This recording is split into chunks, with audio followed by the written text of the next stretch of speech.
เจริญสุขศรัทธาสาธุชนญาติโยมท่านพุทธบริษัททั้งหลายวันนี้รายการธรรมประทีปส่องต่างก็ได้มาพบปะกับพ่อแม่พี่น้องศรัทธาสาธุชนญาติโยมแห่งครั้งหนึ่งวันนี้เป็นวันอังคารที่26เดือนพฤศจิกายนพุทธศักราช2567ซึ่งตรงกับเดือน12ใต้เดือนยี่เหนือแรม11ค่ำปีมะโรงอากาศท้องถิ่นในวันนี้ก็เมฆหมอกลงเย็นพอสมควรญาติโยมอากาศเย็นอากาศหนาวถือว่าเป็นอากาศอันดีพี่น้องศรัทธาประชาชนก็ตื่นเจ้าออกมาสูดอากาศที่บริสุทธิ์เข้าปอดสู่ร่างกายของตนเองและก่อนอื่นนั่นก็ไหว้พระสวดมนต์เลือกกระทำกิจกรรมนึ่งเข้าเป่าไฟเช็ดกวาดเช็ดถูดูแลอาคารสถานที่อันนี้เป็นหน้าที่ของเราและท่านทั้งหลายที่จะลุกตื่นขึ้นมาทำประโยชน์ตนและประโยชน์ท่านบางท่านก็ยังได้ใส่บาตรญาติปกที่เคยทำเป็นกิจกรรมเวลาตู้เจ้าพระสงฆ์ออกรับบิณฑบาตก็เข้าปราหารที่เตรียมไว้ใส่บาตรเป็นกิจกรรมกิจวัตรของพี่น้องเราชาวพุทธทั้งหลายที่จะพึงกระทำเพราะฉะนั้นวันนี้ได้มาพบญาติโยมท่านสาธุชนทั้งหลายก่อนอื่นต้องขออภัยแต่วันนี้วันที่25บ่ได้มาพบก็คือสามเณรได้เปิดเทปคือฟังธรรมะเพราะว่าแต่ว่าตั้งแต่เจ้า6 โมงเก่งได้ออกเดินทางไปเชียงใหม่ไปกับท่านพระครูวิธานธรรมโสพลเจ้าคณะอำเภอแม่อายท่านพระครูสถิตธรรมภิลักษ์เจ้าคณะอำเภอชัยปราการทั้ง3 อำเภอได้ไปร่วมกันเดินทางไปที่สันกำแพงโรงหล่อพระกุลวัฒนาสันกำแพงตั้งแต่เจ้าเดินทางไปฉันเจ้าที่แม่แตงจากแม่แตงแล้วก็ไปที่แม่ปูคาเหนือโรงหล่อพระกุลวัฒนาช่างป้อมก็ได้ไปทำหนังสือสัญญาที่จะรอพระนอนต่อพระนอนยาว7 เมตร 21 เซนเปิ้นได้แปลงหุ่นทำหุ่นเรียบร้อยแล้วก็ได้ทำหนังสือสัญญากันเสร็จเรียบร้อยวันนี้ก็จะได้โอนมัดจำไปให้ช่างกำหนดการรอพระนอนหรือพระปางปรินิพพานกำหนดการที่จะได้รอก็คือวันที่16เดือนธันวาคมพุทธศักราช2567เวลา 15:39 นาทีเวลาเริ่มตั้งแต่3 โมงครึ่งเป็นต้นไปณบริเวณลานอนุสาวรีย์พระเจ้าฝางพระนางสามผิวน้ำบ่อสาวาจะรอตรงนี้เปิ้นก็จะรอตั้งแต่ไหล่แต่เสียนตั้งหัวเนี่ยนะส่วนหนึ่งจะมารอที่นี่ก่อนส่วนกลางส่วนทั้งเท้าทางตีนนี่เปิ้นจะรอที่โรงงาน แล้วก็รอองค์พระจำลองแห่งองค์หนึ่งคือยาวเม็ดกึ่งอันนี้จะรอเสร็จหมดเรียบร้อยตะวาก็ได้เดินทางไปมัดจำกับช่างที่แม่ปูคาเหนืออำเภอสันกำแพงมัดจำเสร็จสัตว์เรียบร้อยก็ออกมาเวลา10 โมงก็มาฉันเพลเสร็จเรียบร้อยก็เดินทางไปต่อไปดูสถานที่สร้างพุทธมณฑลสถานที่ที่เมืองกุสินาราพุทธมณฑลไปดูสถานที่ว่าพระที่จะรอเสร็จเนี่ยจะได้นำไปประดิษฐานพระที่เมืองกุสินาราเป็นโซนที่ทางคณะสงฆ์ได้มอบหมายให้อำเภอฝางอำเภอแม่อายและอำเภอชัยปราการรับผิดชอบในส่วนนี้เมื่อสร้างองค์พระเสร็จเรียบร้อยก็จะได้อาราธนาไปประดิษฐานตรงนั้นและแปลงที่เพิงพักที่ซุ้มที่อาศัยเจดีย์คิดว่าในปี2568ญาติโยมต้นปีประมาณช่วงเดือนกุมภาพันธ์เฮาก็จะได้อาราธนาองค์พระนอนนำไปประดิษฐานที่ตรงนั้นหลังจากที่ไปที่พุทธมณฑลบ้านโทกเสืออำเภอดอยหล่อเรียบร้อยก็เดินทางต่อไปที่จอมทองไปดูพระนอนแห่งองค์หนึ่งที่วัดพระเกิดซึ่งช่างได้หล่อไว้องค์นี้ยาว7 เมตรช่างองค์เนี้ยช่างก็คือช่างป้อมช่างที่จะรอพระองค์ใหม่เนี่ยว่ารอไว้10 ปีละก็ไปดูที่วัดพระเกิดก็สวยจดงดงามเหมาะสมวัดพระเกิดนั้น7 เมตรแต่ของเฮาที่จะรอใหม่นี่7 เมตร 21 เซนต่อไปแหม21 เซนอันนี้จะรอวันที่16นะวันนี้ก็จะได้ส่งมัดจำไปมัดจำในที่โรงรอกุลวัฒนาช่างป้อมที่แม่ปูคาเหนือหลังจากที่ไปวัดพระเกิดเรียบร้อยก็เส้นทางเดียวกันก็จะไปดูน้ำตกแม่ยะมันเส้นทางเดียวกันน้ำตกแม่ยะจากวัดพระเกิดไปน้ำตกแม่ยะก็ประมาณสัก15 กิโลก็เดินทางไปถึงน้ำตกแม่ยะไปถึงจุดนั้นเป็นสถานที่ขายของกินของว่าครัวหลากหลายแต่อาตมาก็บ่สามารถที่จะเดินต่อไปอยู่ที่ห้านท่าก็มีท่านพระครูวิธานธรรมโสพลท่านพระครูสถิตก็เดินทางลงไปสู่ที่สะพานเสร็จสัตว์เรียบร้อยทำภารกิจเรียบร้อยตะวากกลับจากจอมตองกลับจากตองมาเดินทางมาเรื่อยๆจนถึงที่อำเภอฝางนี่ก็20:30 นาทีคือเวลา8 โมงครึ่งเมื่อคืนนะญาติโยม8 โมงครึ่งก็ได้รอนรับพักผ่อนพอสมควรก็ตะวานี่ก็บ่ได้มาอู้มาจาทักทาปราศัยกับญาติโยมท่านสาธุชนนี่ก็แจ้งรายการหรือญาติโยมทั้งหลายได้รับทราบรับฟังว่า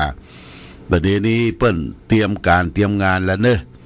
ก็ไปดูที่โรงรอเปิ้นแปลงหุ่นละเปิ้นแปลงหุ่นสร้างหุ่นแล้วเปิ้นจะรอนี่ก็วันที่20วันที่16วันที่16 ธันวาคมวันนั้นเป็นวันฤกษ์งามยามดีรอตอนบ่ายก็แจ้งประชาสัมพันธ์ให้ญาติโยมท่านสาธุชนทั้งหลายสำหรับญาติโยมที่จะได้มีส่วนร่วม ก็ได้ร่วมด้วยช่วยกันบริจาคให้หอมแผ่นทองเหลืองเนอะแผ่นทองเหลืองแผ่นละ20 บาทแล้วก็เฮาปูชาแผ่นทองเหลืองไปก็เขียนชื่อเขียนนามวันเดือนปีเกิดลงในแผ่นทองเหลืองและพร้อมเงิน20 บาทอันนี้20 บาทต่อคนนะสมมติว่าเฮามีลูกมีหลานบ้านจองมี5 คนก็5 แผ่น5 แผ่น100เขียนชื่อเขียนนามลูกหลานทุกหมดนั่นแหละใส่แผ่นทองเปิ้นจะได้มาหลอมหล่อเบ้าองค์พระเจ้าปางนอนเนี่ยปางปรินิพพานปางเสด็จดับขันธปรินิพพานเนี่ยเขาก็จะได้มีส่วนร่วมในส่วนนี้ส่วนแผ่นทองเนี่ยเพื่อเอามาหลอมส่วนปัจจัย20 บาทนั่นก็เป็นค่าช่างค่าศาลาที่จะได้มอบปัจจัยให้เปิ้นเป็นค่าช่างค่าศาลาก็ทำความเข้าใจเดี๋ยวนี้แผ่นทองที่อำเภอฝางเนี่ยไปทุกหมู่บ้านแล้วนะญาติโยมพ่อกำนันทุกหมู่บ้านก็ได้รับแผ่นทองไปเฉลี่ยเจือจานให้แก่ลูกบ้านผ่านไปตังผู้ใหญ่บ้านทุกหมู่บ้านได้ประชาสัมพันธ์แผ่นทองแล้วก็ติดต่อประสานกับท่านเจ้าอาวาสว่าในหมู่บ้านเฮาได้รับแผ่นทองจำนวนเท่าใดกี่ร้อยกี่อันก็ประชาสัมพันธ์หรือญาติโยมได้บริจาคให้หอมแผ่นทองเหลืองที่จะเอาหล่อองค์พระปางปรินิพพาน7 เม็ด 21 เซนนะ7 เม็ด 21 เซน721 7 เม็ด 21 เซนนี่ก็ประชาสัมพันธ์เพื่อแก่ญาติโยมท่านสาธุชนทั้งหลายได้รับทราบมาณโอกาสนี้แล้วก็วันที่24วันที่24นี่ก็มีญาติโยมพี่น้องปุ้นบ้านหางดงเนี่ยเปิ้นขึ้นมาแอวหาได้ยินเสียงหลวงพ่อเสียงตุลุงก็อยากจะมาสัมผัสอยากจะมาพอพระเจ้าฝางพระนางสามผิวน้ำบ่อสาวาเปิ้นขึ้นมาแอวหาเอวก็บ่เอวได้ก็นำปัจจัยใส่ซองมากินมาทานเป็นค่าน้ำค่าไฟสถานีทุกอย่างจิปาถะก็มีรายชื่อคือป้อสำราญแม่สุพันธ์นอกแก้วพร้อมด้วยครอบครัวบ้านหางดงบริจาค200 บาทแม่จันสมบุตรเทพอุทิศตื้อพ่อเกิดแม่เกิดบ้านหางดงบ้านถวาย300 บาทแล้วก็คือมีคุณจีรศักดิ์60 บาทแล้วก็แม่แสงอินตุนคำบ้านบวกหนองแก้วหางดง100 บาทแล้วก็มีคุณเพนจินนาบ้านแพะใหม่หางดง100 บาทแล้วก็มีแม่สุพันธ์ชัยคำผลบ้านหางดงบ้านละโวหางดง100 บาทและสุดท้ายมีคุณถาวรสมศรีชัยคำมูลบ้านเมืองง่าหนองตองหางดง100 บาทอันนี้เปิ้นมาเอวหาแล้วก็มาเอวมาพอน้ำบ่อสาวามาไหว้สาอนุสาวรีย์ครูบาเจ้าศรีวิจัยตลอดถึงอนุสาวรีย์พระเจ้าฝางพระนางสามผิว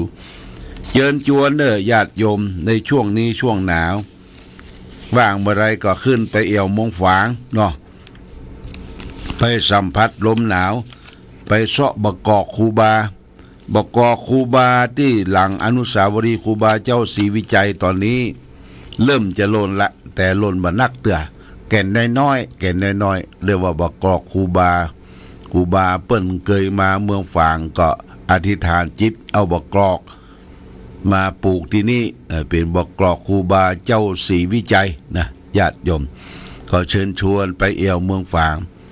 เมืองฝางนี่เป็นเมืองอุดมสมบูรณ์พูนสุขเป็นเมืองในหมอกประเดี๋ยวนี้เขาจะพอเนี่ยเหมยอุ้มเหมยอุ้มทำให้เป็นความเน็บความหนาวแต่ก่อนกับเปิ้นเล่าลือกันว่าเฮาไปเอี่ยวเมืองฝางบ่ไปยังไดไปรับจ้างเอาคนเท่าตากแดดโอ้โหมันหนาวแต่ไหนว่ารับจ้างเอาคนเท่าตากแดดเพราะเพิ่นจะหิงไฟกันหิงไฟแล้วก็บอกงานเจ้าเตื้อหิงไฟกันแล้วเฮาลุกจากเมืองฝางไปนี่เฮาจะตุ้มพระตุ้มบางทีก็เต้นพระตัวเขาก็จะเข้ามาหาก็เอาผ้าเฮาไปดมยังมีกินควรไฟตึงนี่มาจากเมืองฝางก้าอันนี้ก็คำจ่าเล่าขานกันเป็นที่สนุกสนานว่าเมืองฝางเป็นเมืองในหมอกนะเป็นเมืองในหมอกอันนี้ก็ญาติโยมท่านสาธุชนทั้งหลายเฮาก็ได้นำมาจาสาธยายให้ท่านทั้งหลายรับทราบรับฟังวันนี้ได้บปะมาพบญาติโยมก็จะเอาเรื่องธรรมะคือความสุขของคฤหัสถ์ของชาวบ้านเฮานี่นะมามาจาว่าเฮาจะมีความสุขจะได้ความสุขเกิดจากอะไรอย่างพ่องมีเงินมีทองมีเข้ามีของมีลูกเต็มล้านลูกเต็มบ้านหลานเต็มเมืองการนี้เป็นความสุขแต่พระพุทธเจ้าได้เขียนไว้ได้เทศนาไว้ในพระไตรปิฎกว่าความสุขของคฤหัสถ์ชาวบ้านมี4อย่าง1สุขเกิดแต่ความมีทรัพย์2สุขเกิดแต่การจ่ายทรัพย์บริโภค3สุขเกิดแต่ความไม่ต้องเป็นหนี้4สุขเกิดแต่ประกอบการงานที่ปราศจากโทษเนี่ยความสุข4อย่างง่ายๆในญาติโยมสุขที่1คือสุขเกิดจากการมีทรัพย์ทรัพย์นี่ก็หมายถึงทรัพย์จับจ่ายใช้สอยเครื่องอุปโภคบริโภคทรัพย์ที่เคลื่อนที่ได้เคลื่อนที่บ่ได้เนี่ยสุขเกิดจากการมีทรัพย์เฮามีทรัพย์แล้วก็มีความสุขญาติโยมท่านสาธุชนทั้งหลายเดี๋ยวรับโทรศัพท์ก่อน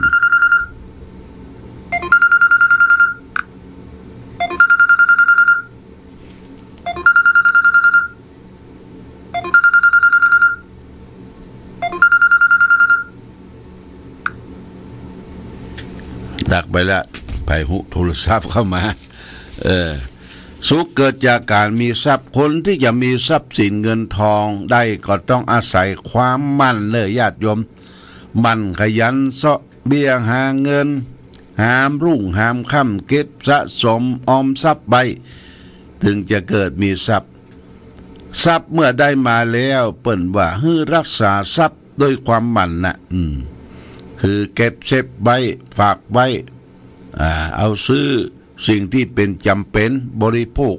เป็นการกินการใช้ในชีวิตประจำวันอันนี้เป็นสุขข้อหนึ่งนะญาติโยมต้องหาทรัพย์หาเงินหาทองเมื่อมันมีทรัพย์สินเงินทองไปเปิ้งปี้ก็เจ็บต้องไปเปิ้งน้องก็เจ็บใจเฮาจะไปเปิ้งไผล่ะเฮาบ่มีทรัพย์สินเงินทองบ่เสาะบ่แสวงหาเมื่อหนุ่มเมื่อกำนี่ญาติโยมได้เงินทองมาแล้วก็ไปจ่ายสุรุ่ยสุร่ายไปกินไปเป็นวันบ่เก็บหอมรอมริบใบนี่ก็เฮาก็ขาดความสุขข้อนี้ไปความสุขประการที่2สุขเกิดแต่การจ่ายทรัพย์บริโภคทั้งอาหารการกินเครื่องอุปโภคบริโภคเปิ้นได้กินเปิ้นได้ทานเปิ้นได้นุ่งได้ย่องเฮาก็ได้นุ่งได้ย่องเหมือนกับเปิ้นนี่ก็เป็นความสุขจากการจ่ายทรัพย์บริโภคประการที่3สุขเกิดแต่ความบ่ต้องเป็นหนี้เป็นหนี้นี่เป็นทุกข์ในโลกนะญาติโยมไปกู้นอกระบบไปกู้คนนั้นคนนี้กู้มาแล้วเอามาลงทุนลงแรงมาสร้างมาแปลง แต่ว่าเอากู้ไปเอาไปทำอย่างอื่นนี่ก็เกิดเป็นการชิบหายไหว้ครัวขึ้นมาเป็นหนี้แล้วบ่มีความสุขหลายญาติโยมเปิ้นมาทวงกันคนที่มาทวงเรียกว่าหมวกกันน็อกหมวกกันน็อกขี่รถเครื่องอย่างมาทวงบางคนบ่ได้อยู่บ้านอยู่จองลบหลีกบางทีก็เป็นบ้านแตกสลายขาดบ่ได้อยู่บ้านอยู่ของบ่มีความสุขเนี่ยสุขเกิดจากการเป็นหนี้นี่ต้องระมัดระวังข้อ4สุขเกิดแต่ประกอบการงานที่ปราศจากโทษเขาจะเหตุงานทำงานอันใดก็ทำให้เป็นประโยชน์แก่ตนเองและคนอื่นจะไปทำงานผิดศีลผิดธรรมการทำมาค้าขายทุจริตทำมาค้าขายด้วยทางสุจริตเนี่ยบ่ต้องไปโลภไปอำรับการบังใบไผคือสุจริตนะญาติโยมสุจริตใจเนี่ยนะเป็นความสุขอย่างหนึ่งเป็นความสุขที่ทำงานปราศจากโทษนี่ฝากไว้แก่ญาติโยมท่านสาธุชนว่าความสุขคอรหัสเจ้าบ้านเฮาสุขเกิดจากการมีทรัพย์หนึ่งสุขเกิดจากการจ่ายทรัพย์สินบริโภคทรัพย์หนึ่ง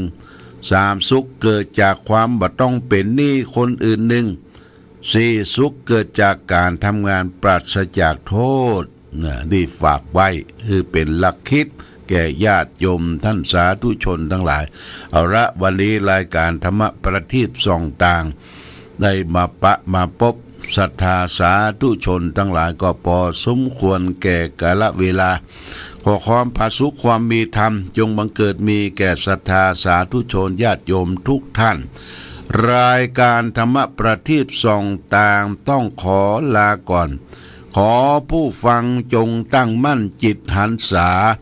โดยธรรมะขององค์พระพุทธาได้นำพาให้เกิดความสุขสงบเย็นขอเจริญพร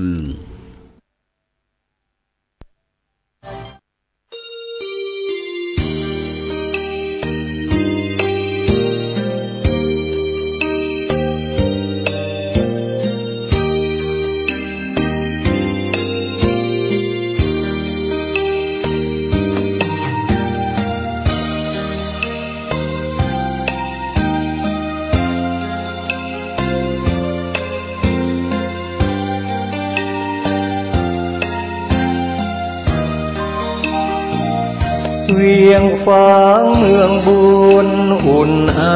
ถึงชัยประการน้ำกกแม่ไอไหลผ่านสองฝั่งสายทานอุดมสมบูรณ์เมืองไม้งามอารามเอื้องหลวงดอกคูณชูช่อรอแสงอรุณเหมือนบุญหนุนนำให้มาแม่ยามนี้ไม่มีเสียงใครสะอื้นสวยสดผู้สาวงามชื่นยามยิ้มละรื่นชื่นในอุราช่างงามพร้อมผุดผ่องผิวพรรณจัญญาช้างเผือกในภูมิพันนาเพียงพบศพตาพาใจอาวรณ์พระเจ้าพรหมสร้างสมเวียงชัยประการสืบลูกสืบหลานเป็นตำนานเหมือนดังละค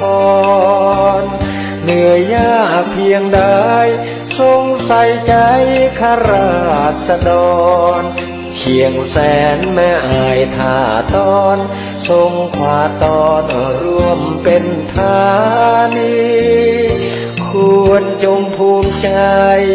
เทิดไว้เหนือกล้าวเกศา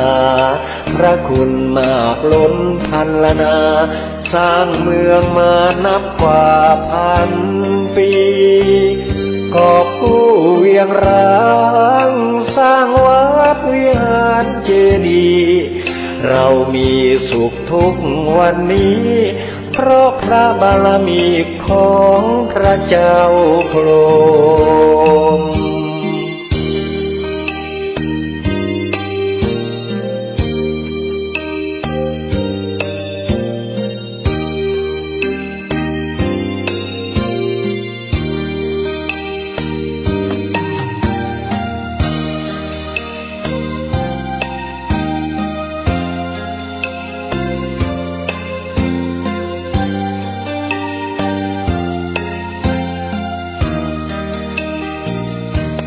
พระเจ้า